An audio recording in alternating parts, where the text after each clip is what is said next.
Claude Thomas, vous êtes maître de conférence à Sorbonne Université, vous êtes co-responsable du master d'actuariat de l'ISUP et membre certifié de l'Institut des actuaires. Donc là, on a le gratin du gratin pour nous traiter de cette question-là.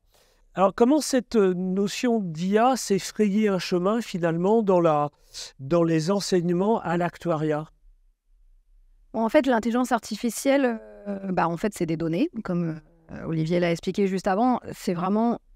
Enfin, l'intelligence artificielle marche parce qu'on lui donne beaucoup de données. J'exagère un petit peu, c'est plus compliqué que ça, mais si on n'avait pas les données, ça ne marche pas. Et en fait, les données, c'est vraiment le cœur de la statistique. La discipline qui travaille avec les données, c'est la statistique. Et donc, en fait, la statistique, depuis toujours, les méthodes, elles évoluent, on fait évoluer les méthodes. Et donc, de toute façon, les formations en statistique et donc d'actuariat ont toujours évolué. Ça suit, déjà, avec le big data, ça avait déjà explosé. On a déjà mis beaucoup des notions de machine learning, etc. Et donc, évidemment, l'intelligence artificielle est arrivée et l'intelligence artificielle a suivi. Donc, ça fait partie, en fait, j'ai envie de dire, de la statistique. Et donc là, il se trouve que le master d'actuariat est dans l'Institut statistique de l'Université de Paris. Et donc, naturellement, ça a suivi son chemin. Et en fait, même l'actuariat français et via l'Institut des actuaires français, en fait, dès 2013, on a été assez précurseurs. En fait, l'Institut a été assez précurseur. Moi, j'ai dit « on », mais moi, je n'étais pas encore tout à fait là à ce moment-là.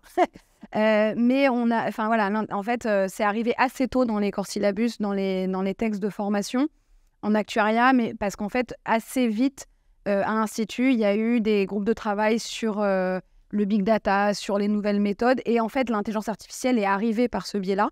Et donc, il y a même des formations continues. Il y a beaucoup de formations pour les actuaires notamment, dans l'intelligence artificielle. Et donc, en fait, l'intelligence artificielle est arrivée assez naturellement dans ces questions-là. C'est une vraie innovation ou pour partie, ça reprend des choses qui étaient un peu plus anciennes? Je pense que c'est une suite, assez logiquement. Par exemple, moi, je suis arrivée à l'ISUP en 2016. Il n'y avait pas encore... Enfin, il y avait des cours de réseau de neurones, par exemple. On était au début des cours de réseau de neurones et ils ont de plus en plus grandi. Et en fait, pour moi, ce qui a changé, c'est que maintenant, même dans des cours de plus en plus classiques et même d'assurance tout court, on voit l'intelligence artificielle arriver. Donc, c'est qu'il n'y a pas un cours qui s'appelle l'intelligence artificielle. Donc, moi, je vois ça plutôt comme une continuité. Mais oui, les formations ont été mises à jour. Et comme en plus, en général, les formations sont quand même faites par des enseignants-chercheurs, c'est ce qu'on appelle la formation par la recherche. Et donc, évidemment, la recherche, on est à la pointe, on est censé être à la pointe des innovations. Et donc, ça vient assez naturellement parce qu'on se dit que, en fait, c'est ça maintenant, je dirais pas le cœur du métier parce qu'il reste tout le reste, en fait, et tout l'autre côté plus classique. Mais il faut bien y prêter. Et puis, en fait, les étudiants posent des questions assez naturellement. C'est vrai que je ne suis pas grand spécialiste, ce n'est pas mon domaine, je suis plutôt au domaine du droit que celui des mathématiques, même si on a le même raisonnement cartésien, mais je crois que la France est un des pays les plus avancés dans le domaine de l'actuariat des mathématiques, avec aussi le Canada, il me semble. Ce sont deux pays qui brillent au niveau mondial. Pourtant, les actuaires ne constituent qu'une petite partie des à peu près 8500 salariés qu'on trouve dans cette famille. Mais c'est vrai pour je vous coupe, mais par exemple, sur les personnes qui font vraiment de la finance, des maths financières, cette question d'intelligence artificielle, elle est aussi arrivée dans les masters finance. Donc, en fait, c'est vrai dès qu'il y a des données, en fait, en général. Oui, on est gros consommateurs de données dans le secteur de l'assurance. C'est ça. Donc, on a de quoi s'amuser. Justement, est-ce que vous auriez 2 ou 3 exemples concrets à nous donner qui montreraient quelques opportunités qu'offre l'intelligence artificielle? Bon, alors, il y en a un dont Olivier a parlé tout à l'heure, qui est, je pense, un des plus parlants sur les rapports d'expertise. Ça, c'est quelque chose... Olivier a beaucoup parlé de la fraude, ce qui est tout à fait le cas. Mais en fait, c'est vrai tout court. C'est-à-dire qu'il y a énormément d'informations qui est incluse dans les rapports d'expertise. Donc déjà, tout ce qui est les algorithmes de traitement de texte, mais qui sont capables d'extraire, par exemple, d'un fichier PDF, ne serait-ce que ça. En fait, avant, c'était vraiment un humain qui faisait ça, et c'était un travail fastidieux et très long, et j'ai envie de dire même interminable, c'est-à-dire que ça ne se finissait jamais. Maintenant, en fait, alors je dis il suffit, les algorithmes sont faciles d'utilité. Après, il y a un petit traitement quand même souvent avec le côté PDF, etc. Mais en fait, on arrive à tirer de l'information assez facilement. Et donc, ça fait, grâce à ça, on arrive vraiment à tirer de l'information et à, par exemple, mieux comprendre probablement des phénomènes complexes. Donc, par exemple, on dit souvent, alors on n'a pas le droit de faire de la tarification différenciée en fonction du genre de la personne, mais on sait un peu que les femmes auraient moins d'accidents ou que les accidents en auto coûteraient moins cher. Mais en fait, est-ce que c'est vraiment une question de genre? Est-ce que c'est un comportement différent? Et donc, peut-être qu'avec l'intelligence artificielle, on arriverait à faire ressortir des choses.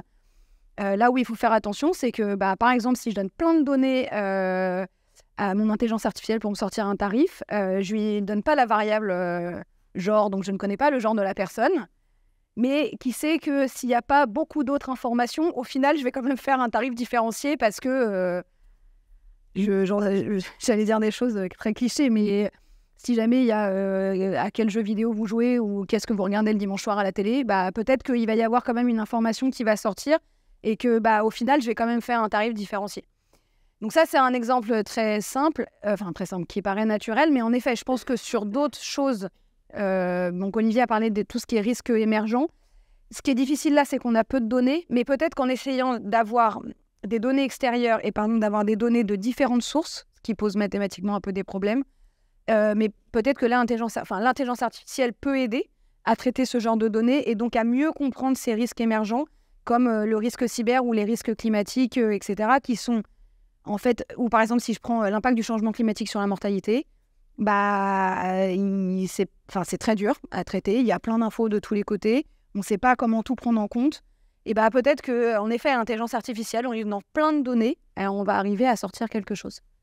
Une des difficultés, c'est toujours déjà de fiabiliser le sourcing des données, d'interpréter correctement données structurées, non structurées. Il y a forcément une marge d'interprétation derrière.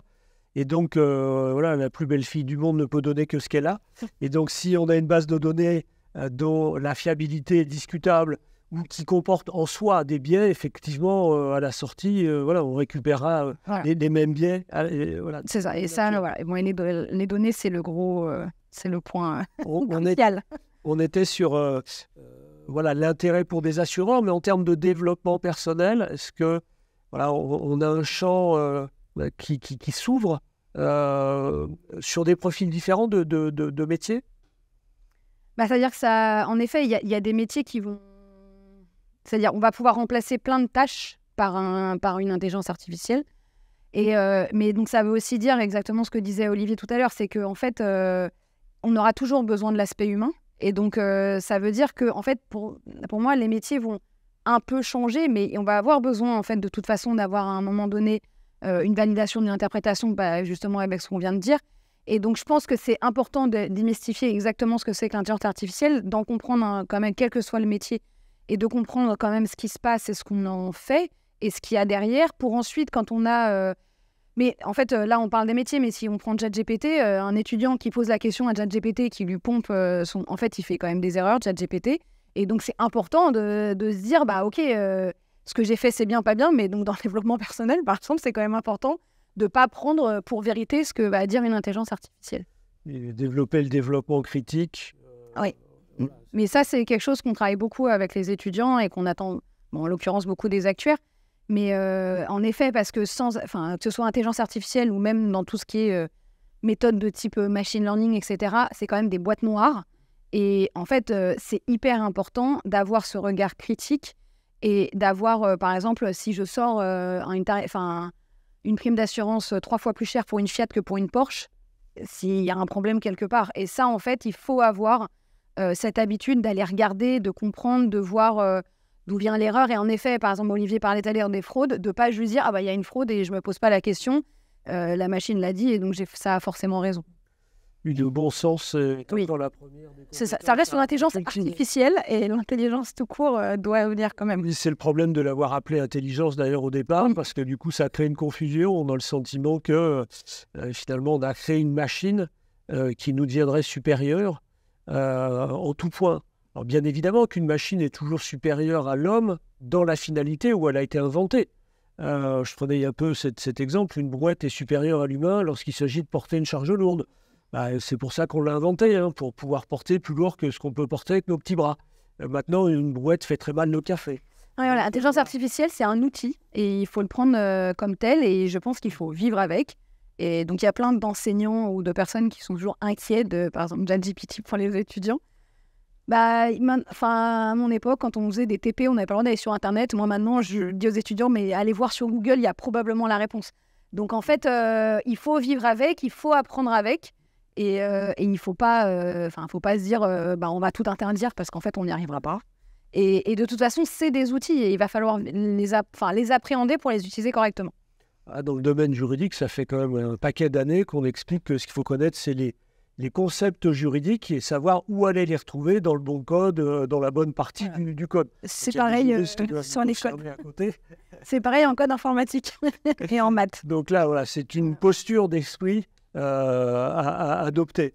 On pourrait aussi avoir la tentation de dire, je prends du recul et je ne m'investis pas dans l'IA. Est-ce que le risque ne serait pas finalement plus important encore que d'y aller ? Si, je pense que d'attendre et de dire on va voir ce que ça donne, en fait, on risque quand même de louper le coche. Et on voit bien que, comme on disait tout à l'heure, ça va très très vite. Il y a des articles qui sortent tous les jours. Il n'y a pas si longtemps, on était en train de parler d'IA. Maintenant, on parle d'IA générative. Ça bouge, voilà. ChatGPT, il y a une nouvelle version qui sort tous les 3 mois. Donc, ça va très vite. Et donc, en fait, le risque, c'est de prendre le train en marche. Et on voit bien que déjà, en étant dans le train, c'est pas si facile que ça et qu'on court un peu après. Et donc, vraiment, le risque, c'est de se faire dépasser et de pas mettre... Parce que l'avantage de quand même prendre le train en même temps que tout le monde et de suivre, c'est qu'on se forme au fur et à mesure. On arrive à suivre en se disant, bah oui, je comprends la V5 parce que j'ai compris la V4, à comprendre l'IA générative parce que j'ai un petit peu compris ce que c'était l'IA tout court. Et que donc, alors que si jamais on prend le train en marche, en fait, on a loupé toute cette partie d'apprentissage. Et donc, on risque vraiment de passer à côté. Donc, une des questions, finalement, c'est la préparation d'ensemble des collaborateurs, quel que soit leur métier et leur niveau. Michel, tout à l'heure, faisait allusion à une expérimentation qui avait été faite dans le secteur de l'assurance, ça doit faire 7 ou 8 ans maintenant, qui s'appelait sous l'intitulé de certificat digital, qui avait été mise en place sur la branche assurance et puis qui avait été déployée un peu plus largement. L'idée, à cette époque, c'était d'acculturer, l'ambition de ce projet, c'était d'acculturer l'ensemble des collaborateurs de la branche, c'est-à-dire à peu près 150 000 personnes, aux bases de la digitalisation ou de la mise en format numérique de nos métiers, avec un volet culture générale digitale et puis un volet un petit peu plus pragmatique sur l'utilisation des outils, pas uniquement la bureautique, mais l'environnement de communication, parce que les termes changent selon les années et les époques, qu'on pourrait aujourd'hui qualifier de digital.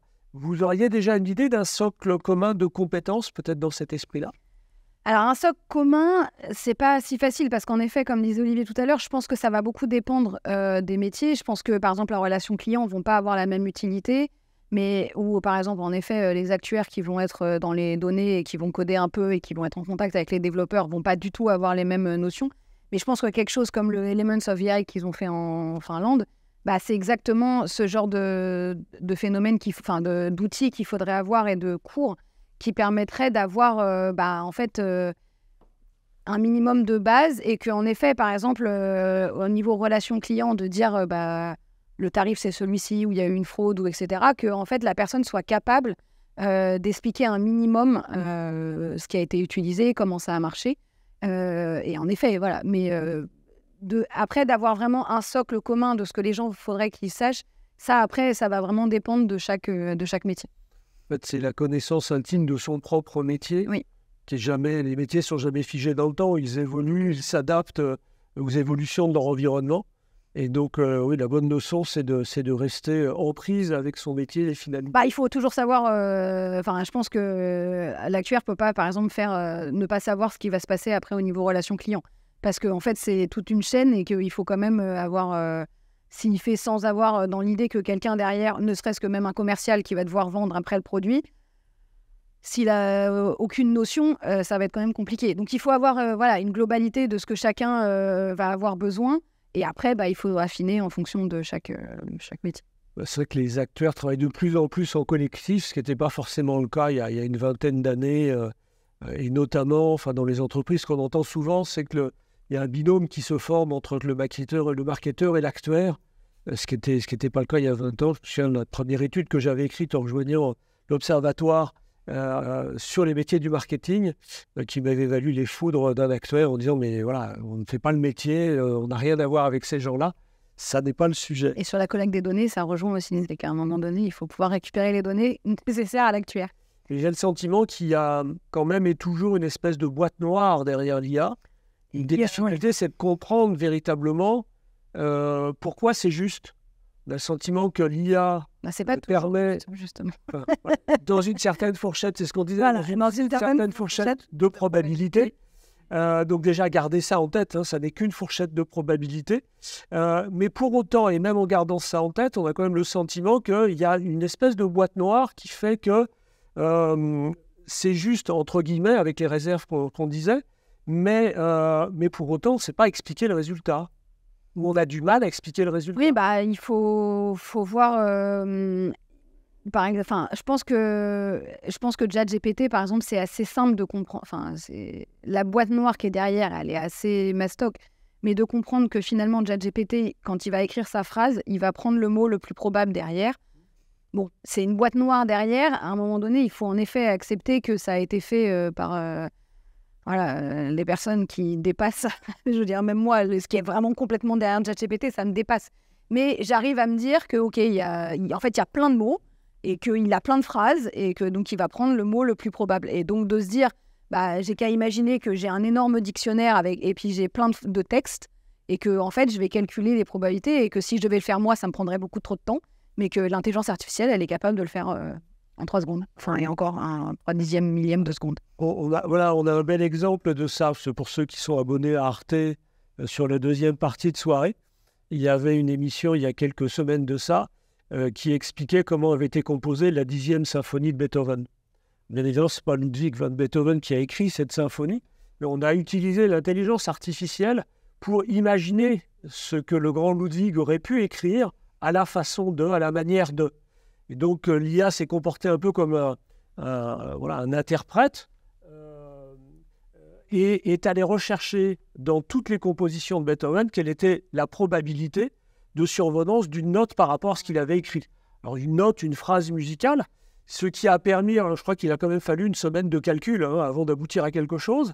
Ça a généré quand même un certain nombre d'options possibles sur lesquelles il a fallu trancher. Et donc là, c'était le rôle de l'humain de dire non, ça, c'est pas acceptable.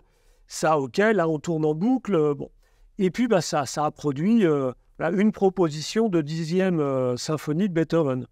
Et puis, elle a été écoutée par quelques musicologues de renom spécialistes de Beethoven qui ont effectivement bien reconnu le style de Beethoven, mais lui faisaient le principal reproche de manquer de souffle, d'imagination et d'avoir un côté un peu irrespectueux dans la manière de ne pas respecter la règle habituelle et puis de partir sur des chemins qui n'étaient pas des chemins tout tracés. Et c'est justement ces ruptures qui font la création et qui marquent la différence avec un système automatisé quelque part, quelle que soit la complexité du système. Mais c'est ce que disait Olivier tout à l'heure, parlait des événements rares dans la fraude. Ma spécialité de recherche, c'est la théorie des valeurs extrêmes. Et donc moi, je suis dans la prédiction des événements extrêmes. Et donc c'est notamment pour ça que je travaille beaucoup dans les nouveaux risques. Mais donc là, l'intelligence artificielle, par exemple, pour l'instant, ça marche pas très bien parce que d'une, on a très peu de données puisque je garde que les événements catastrophiques en fait. Et en plus, le but est d'aller voir au-delà de ce qu'on a vu jusqu'à maintenant.